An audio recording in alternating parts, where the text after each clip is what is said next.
जय महाराष्ट्र असं आज आपण मोठ्या अभिमानाने म्हणतो. पण आपल्या या अभिमानामागे लपलेली आहे एक मोठी लढाई, संयुक्त महाराष्ट्राची, महाराष्ट्र दिनाची. आजची मुंबई ही एकेकाळी फक्त 7 बेटांचं शहर होती. पण 1661 साली चार्ल्स सेकंड आणि कॅथरीन ऑफ ब्रेगेन्झा यांच्या विवाहानंतर ती ब्रिटिशांच्या ताब्यात गेली आणि नंतर ती ईस्ट इंडिया कंपनीला दिली गेली. ब्रिटिशांनी मुंबईचं स्वरूपच बदलून टाकलं. त्यांनी मुंबईला आपल्या व्यापाराचं प्रमुख केंद्र बनवलं. त्यासाठी त्यांनी मुंबई बंदर विकसित केलं. भारताची पहिली रेल्वे 1853 मध्ये मुंबईहूनच धावली. सरकारी कार्यालये सुरू केले, कापड गिरण्या उभारल्या आणि त्यामुळे मुंबईतला कामगार वर्ग वाढू लागला आणि हळूहळू मुंबई बनली भारताची आर्थिक राजधानी. इथे मराठी, गुजराती, पारसी, इंग्रज सगळेच राहत होते. आणि मग प्रश्न उभा राहिला, मुंबई नक्की कुणाची? 1947 रोजी भारत स्वतंत्र झाला.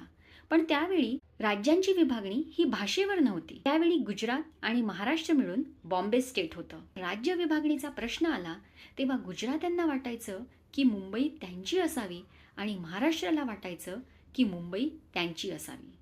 भांडवल असल्यामुळे महाराष्ट्रातील मोठमोठे उद्योगधंदे गुजराती लोकांचे असले तरीही त्यात काम करणारा कामगार वर्ग मात्र मराठी होता आणि आपली मागणी स्पष्ट होती, मुंबई आमची हवी, महाराष्ट्राची हवी.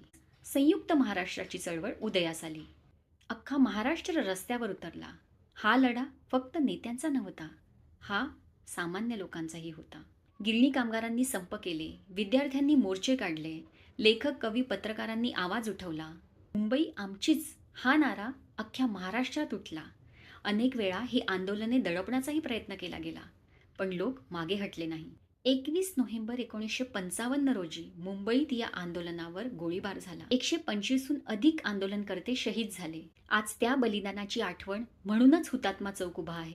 SM जोशी, श्रीपाद डांगे, प्रबोधनकार ठाकरे असे अनेक नेते पुढे येऊन या आंदोलनासाठी, मराठी माणसासाठी उभे राहिले. दीर्घ संघर्षानंतर 1 मे 1960 रोजी अखेर महाराष्ट्र आणि गुजरात वेगळे झाले आणि महाराष्ट्राची राजधानी बनली मुंबई. यानंतरच्या काळात मराठी माणसासाठी भक्कमपणे उभे राहिले ते बाळासाहेब ठाकरे.